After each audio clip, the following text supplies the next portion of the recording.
Je sais, oui, je sais. Là, en regardant mon compte Instagram, vous vous dites que je passe ma vie à l'extérieur, à faire du vélo, à courir, à me balader, faire des randos, des photos, des machins. Et ben en fait, non, pas du tout. La plupart de mon temps, je la passe ici, derrière ce bureau, à bosser, que ce soit pour faire des vidéos, des photos, écrire des articles, répondre à des mails, envoyer des factures quelquefois. Ça c'est bien, quelquefois d'envoyer des factures aussi, c'est plutôt cool. Enfin voilà, je passe beaucoup de temps derrière ce bureau et je ne sais pas vous, mais quand on passe beaucoup de temps assis derrière un bureau, et ben il y a un moment, ça commence à faire quand même franchement mal au dos.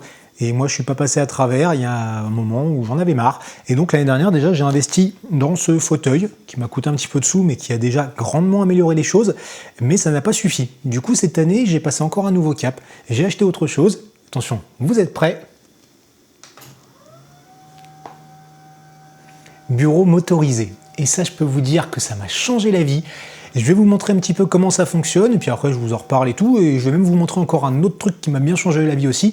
Enfin voilà, si vous êtes du genre à rester beaucoup derrière votre bureau, regardez cette vidéo, ça va franchement vous intéresser. Allez, on commence de ce côté-là avec le petit panneau de contrôle sur lequel je viens d'appuyer. Donc on voit que la marque c'est FlexiSpot, mais bon, il en existe d'autres qui ont l'air de faire toutes plus ou moins la même chose, en fonction des modèles, des marques, il y a plus ou moins d'options sur le panneau.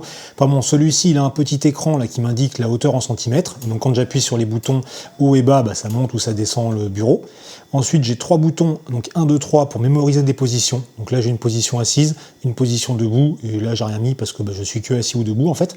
Le bouton M, je ne sais plus trop, et ça, le bouton A, c'est une alarme. En fait, vous pouvez lui dire que toutes les 45 minutes, par exemple, vous voulez changer de position. Donc il va sonner toutes les 45 minutes pour vous dire de vous mettre assis ou debout. Ce petit panneau de contrôle en dessous, forcément, il est relié à une unité de commande que je sais plus où là-dedans, là-bas au bout, je crois. Et donc, vous avez toute l'armature en métal avec voilà, le boîtier de contrôle, de chaque côté un moteur comme ça, et des pieds en 3 sections voilà, qui peuvent monter. L'armature, c'est franchement du costaud. Ici, il y a un passe-câble pour cacher un petit peu tout ça.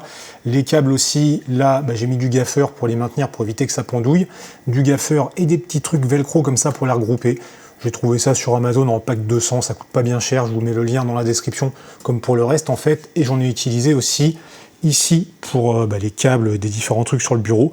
D'ailleurs, tant qu'on est là, je vous montre. Ici, j'ai un onduleur pour protéger l'installation. Ici, on voit que j'ai encore bien fait les poussières. Ici, j'ai l'ordinateur et ça me fait penser à un truc auquel il faut faire attention. Quand vous montez votre bureau, faut que les câbles soient assez longs pour pas tout arracher, c'est mieux. Et autre truc important, si vous descendez le bureau, il y a une protection en fait contre les chocs.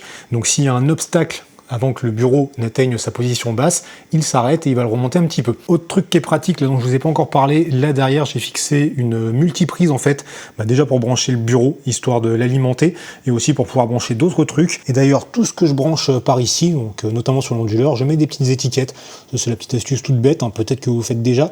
Ça permet d'identifier qui et quoi si vous avez besoin de débrancher quelque chose. Voilà, mais bon, avant de tout raccorder, de tout installer sur le bureau, tout ça, déjà le bureau, il faut le monter. Et là, j'ai envie de dire que c'est très simple. Moi, il est arrivé en 2 colis, donc juste pour l'armature, parce que j'ai pas acheté le plateau chez eux. FlexiSpot, ils vendent des plateaux, mais qui coûtent juste une fortune et qui sont pas forcément très larges. Moi, j'ai ce plateau Ikea depuis 10 ans, c'est un plateau de 2 mètres. Bon, ça m'a juste forcé à acheter une armature de bureau plus large, je crois que c'est la plus grande qu'ils ont, donc forcément qui est plus chère. Mais bon, voilà, donc j'ai acheté ça, les 2 colis sont arrivés, ça pèse environ 25 kg, c'est quand même assez lourd, on sent que d'ailleurs c'est costaud. Et après l'assemblage, c'est très facile, vous avez un mode d'emploi, un petit peu comme un meuble Ikea, sauf que le truc qui est vachement bien foutu, c'est que chaque sachet de vis a une lettre, donc à chaque étape, ils vont vous dire, ici vous prenez les vis A, pour visser là, après les vis B pour faire ça. Donc vraiment c'est très simple. Ensuite vous retournez votre plateau au sol, enfin même dès le début, comme ça vous posez le machin dessus. Vous faites en sorte d'être bien à l'équerre, vous avez juste les vis à mettre dans les trous de chaque côté pour fixer, basta, vous retournez, c'est terminé, vous branchez sur la prise, ça monte, ça descend, impeccable. Allez, avant de vous parler du prix et un petit peu de mon expérience au quotidien avec ce bureau, petite astuce confort, là vous voyez sous mes pieds j'ai mis une dalle en mousse qu'on trouve par exemple en magasin de bricolage pour pas très cher. J'ai mis ça parce qu'à force, quand on est sur le carrelage debout toute la journée, c'est un petit peu raide et en plus moi souvent je suis pieds nus donc c'est froid. Donc avec ça je m'isole du froid et c'est quand même plus confortable. Il y a les marques de bureaux dont FlexiSpot là, qui vendent des tapis anti-fatigue. Je pense que ça fait plus ou moins la même chose, mais en vachement plus cher. Après, j'ai pas essayé, donc je peux pas dire. Si vous avez ça chez vous, n'hésitez pas à dire si vraiment c'est bien ou pas. En attendant, cette petite dalle en mousse, franchement, c'est cool. Alors en début de vidéo, je vous disais que j'avais un autre truc à vous montrer, là, que j'ai acheté et qui m'a aussi changé la vie, faut le dire, quand je travaille sur mon ordinateur. Et ce n'est pas ce joli clavier Logitech. C'est vrai qu'il est beau, il fonctionne bien, il est confortable pour taper. Mais le problème, c'est que là, quand je suis avec le bureau en haut, régulièrement, j'ai l'impression qu'il perd la transmission avec le récepteur qui est installé sur le PC. Du coup, il réagit plus. Donc la souris, normalement, ça va encore. C'est la souris Logitech qui va avec, la MX Master 3 qui est hyper confort. Mais le clavier, lui, il fait plus rien. Donc faut attendre. Là, il clignote comme un con. Et bon, ce n'est pas non plus ce carnet, ça j'en achète souvent parce qu'en fait c'est, je trouve, mon meilleur outil de travail. Je prends plein de notes, je prépare les vidéos là-dessus, enfin bon bref, voilà, le papier c'est top. Ce n'est pas non plus ce grand tapis de souris qui est sous mon clavier et ma souris du coup, et qui recouvre une grande partie du bureau. Ça c'est génial, je vous mets aussi le lien dans la description parce que franchement c'est pas cher et c'est super. C'est cette lampe de chez BenQ, la même marque que mon écran en fait. Et cette lampe, vous la posez en fait dessus, c'est une lampe LED, vous pouvez régler la température de l'éclairage et sa puissance, ou le mettre comme moi en automatique, et en fait ça éclaire votre écran et du coup vous avez beaucoup moins mal aux yeux. Parce que c'est vrai qu'avant j'étais juste éclairé par la lumière du plafond ou par la lumière du jour à l'extérieur ou une petite lampe de bureau que j'avais là, et j'avais très mal aux yeux à force d'être derrière l'écran. Depuis que j'ai installé ça, qui coûte quand même un peu cher, je crois que c'est 120 balles la lampe, et franchement c'est génial. J'ai plus mal aux yeux malgré les longues heures que je passe là derrière l'écran. Donc ça, si vous passez beaucoup de temps derrière votre PC, je vous le recommande, c'est juste génial. Bref, j'en reviens au bureau. Commençons par un inconvénient, tant qu'on était vers l'écran. Quand je le monte et que je le descends, ça fait des vibrations, et ces vibrations, vous voyez, elles font que le pied de mon écran se desserre, donc il gigote, et bon, c'est stable, mais voilà, quand je tape, ça bouge un peu. Sans ça, travailler debout, c'est juste génial. Au début, les gens me disaient, tu vas voir, tu vas être surtout assis, et de temps en temps, tu vas te mettre debout. Et en fait, dès le début, moi, je me suis mis debout, et je travaille debout depuis, et c'est génial. Je me sens beaucoup plus libre, je suis plus productif, j'ai plus mal au dos, et c'est top. Je suis 85% du temps debout pour travailler sur l'ordinateur.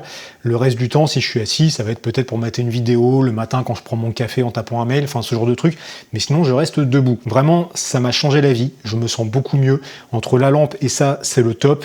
Et au niveau des bureaux comme ça, assis debout, je comprends pas pourquoi il n'y a pas ça dans toutes les entreprises. Quand vous bossez derrière un bureau, mais je sais pas, déjà on est debout, donc ça fait un petit effort physique, ça évite d'être assis, de se relâcher, de se tasser, de ce machin. Enfin, c'est juste génial. Encore une fois, je comprends pas pourquoi il n'y en a pas partout. Là, le dernier emploi salarié que j'ai eu, c'est la première fois de ma vie que j'étais derrière un bureau, et j'étais pas bien. J'aurais eu ça, mais j'aurais été trop bien. J'ai envie de dire que l'essayer, c'est l'adopter, mais pour l'adopter, il faut quand même investir un petit peu. Là, le mien, il m'a coûté un gros 300 €, et je crois que c'était en promo à l'époque où je l'ai acheté. Là, les prix actuels, je connais pas. Ça dépend aussi de la taille du bureau. Le mien, comme j'ai dit, était plus large, donc plus cher. Mais ça commence, je crois, dans les 200 € peut-être, voire même un peu moins cher. De toute façon, vous avez les liens, comme j'ai dit en dessous, si vous voulez les checker. Mais vraiment, c'est top. Voilà, je ne sais pas si vous aviez déjà essayé ce genre de truc. N'hésitez pas à partager votre expérience dans les commentaires. Si vous avez des questions, je pourrais vous répondre aussi. Et puis voilà, likez, partagez cette vidéo, enchaînez avec les petites vidéos qui sont sur le côté. Abonnez-vous à la chaîne, puis je vous dis à très bientôt.